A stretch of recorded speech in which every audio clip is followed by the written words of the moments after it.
Hello दोस्तों, स्वागत है आपका हमारे यूट्यूब चैनल सबसे अनोखा सेंटर में। हम लोग प्रश्नावली 8.2 को हल कर रहे थे और इस वीडियो में हम प्रश्न 4 को हल करेंगे। देखिएगा प्रश्न क्या है हमारा।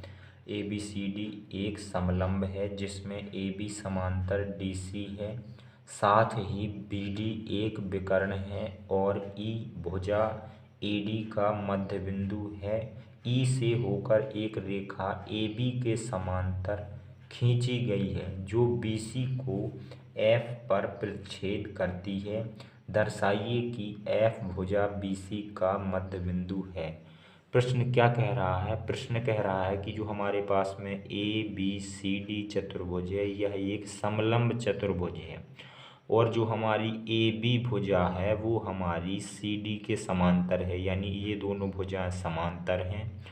और इसमें AD भुजा का मध्य बिंदु E है और E मध्य बिंदु से एक रेखा खींची जाती है जो किसके समांतर खींची जाती है? AB के समांतर खींची जाती है और ये रेखा BC को F पर प्रतिच्छेद करती है। हमें सिद्ध करना है कि जो हमारा F है वो हमारी BC भुजा का मध्य बिंदु है। ठीक है, तो पहले जो प्रश्न में दिया गया है उसे हम लोग लिख लेंगे। यहाँ पर हेडिंग डाल लेंगे दिया, और दिया में हम लोग लिख लेंगे ABCD एक समलंब है। ABCD एक समलंब है। ठीक है, तथा हमें क्या दिया गया है जिसमें हमें पता है दिया गया है AB समांतर DC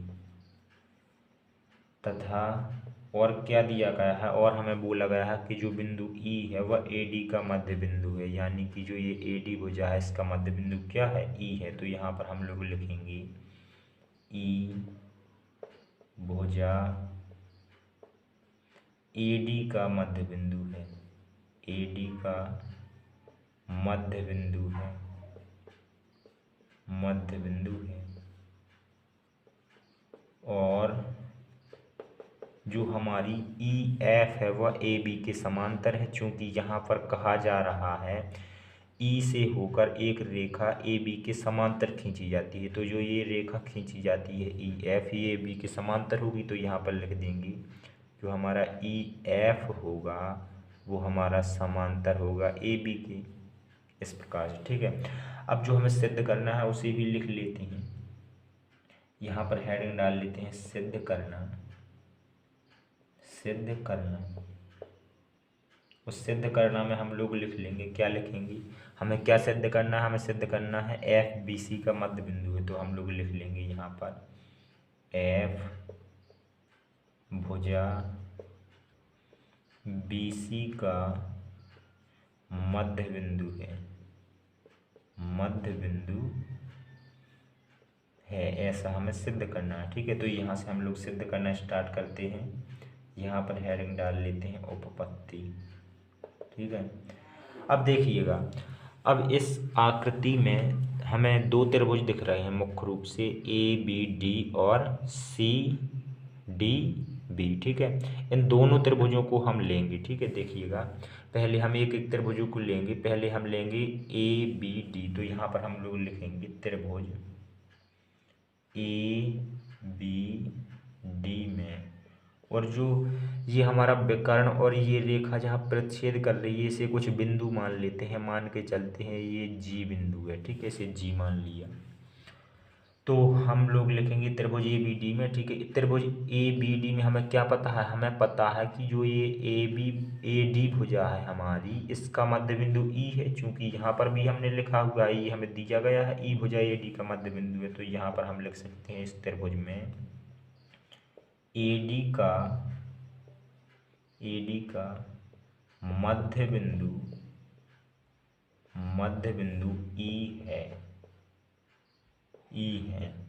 तथा और क्या पता है हमें इस त्रिभुज में? और हमें पता है कि जो EF है वो AB के समांतर है, इसलिए EG भी हमारी AB के समांतर है होगी। ठीक है, तो हम लिख सकते हैं EG हमारी AB के समांतर है।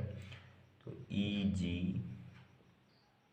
समांतर है AB के। ठीक है, दो चीज़ें पता है, एक तो हमें ए डी का मध्य बिंदु पता है ई है, और जो हमारी ई जी है वह इसके समांतर है, ठीक है, ए बी के समांतर है। और हम लोग जानते हैं यदि किसी त्रिभुज की एक भुजा का मध्य बिंदु पता हो और उस मध्य बिंदु से खींची जाने वाली रेखा दूसरी भुजा के समांतर खींची जाए तो वो तीसरी भुजा को मध्य बिंदु पर प्रतिच्छेद करती है। तो जो जी होगा हमारा बी डी का मध्य बिंदु होगा, ठीक है। तो हम यहाँ पर कह देंगे हमें ए डी का मध्य बिंदु ई और ये दोनों रेखाएं हमें समांतर दी गई हैं इस त्रिभुज में, इसलिए कह देंगे जो हमारी बी डी या फिर डी बी है इसका मध्य बिंदु जी है। तो यहाँ पर हम लोग लिख देंगे इसलिए, यहाँ पर लिखेंगे इसलिए जो हमारी बी डी है, बी डी का मध्य बिंदु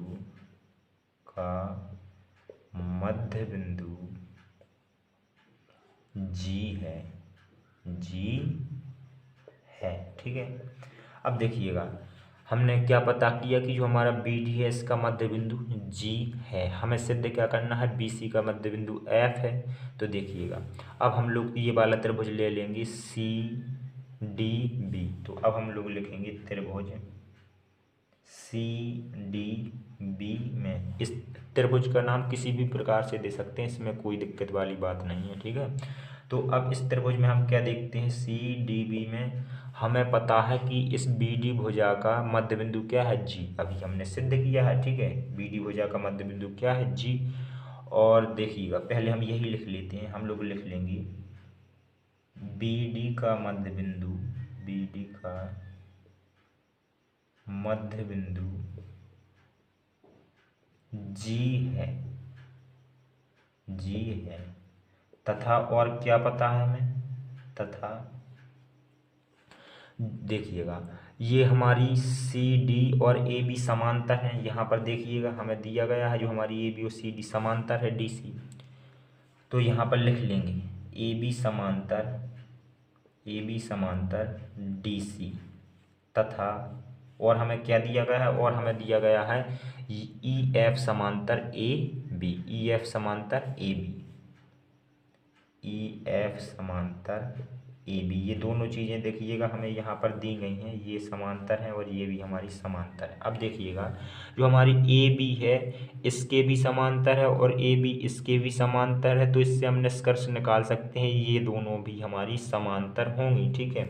या फिर आप समझ लीजिए यहाँ दोनों जगह पर ए बी है तो ए बी को हटा दीजिए, क्या बचेगा, यहाँ पर डी सी बचेगा, यहाँ पर ई बचेगा, तो डी सी और ई ये भी समांतर हो जाएंगे, ठीक है। तो यहाँ से हम क्या निष्कर्ष निकाल सकते हैं कि जो हमारा डी सी है वो हमारा समांतर होगा ई एफ के, ठीक है, ई एफ के समांतर होगा। ई एफ कह लें, ई एफ ये हमारी पूरी है, इसको आधा कर दें तो ये है हमारा एफ जी, ठीक है। इसे इस भुजा को हमने छोटा कर दिया तो ये हमारा एफ जी होगा, तो एफ जी भी तो हमारा डी सी के समांतर होगा। तो यहाँ पर लिखेंगे इसलिए जो हमारा डी सी है ये हमारा समांतर होगा जी एफ के, ठीक है।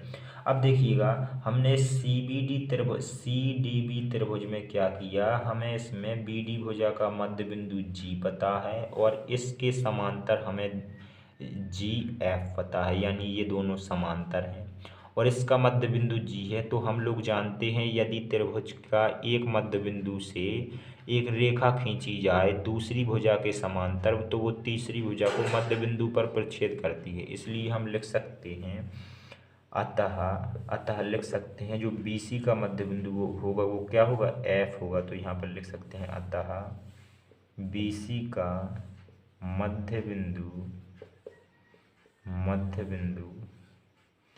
एफ है और यही तो हमें सिद्ध करना था, यहाँ लिख देंगे इति सिद्धम, ठीक है, इति सिद्धम। इस प्रकार से हमारा चौथा सवाल कंप्लीट हो जाता है। चलिए मिलते हैं अगली वीडियो में, धन्यवाद।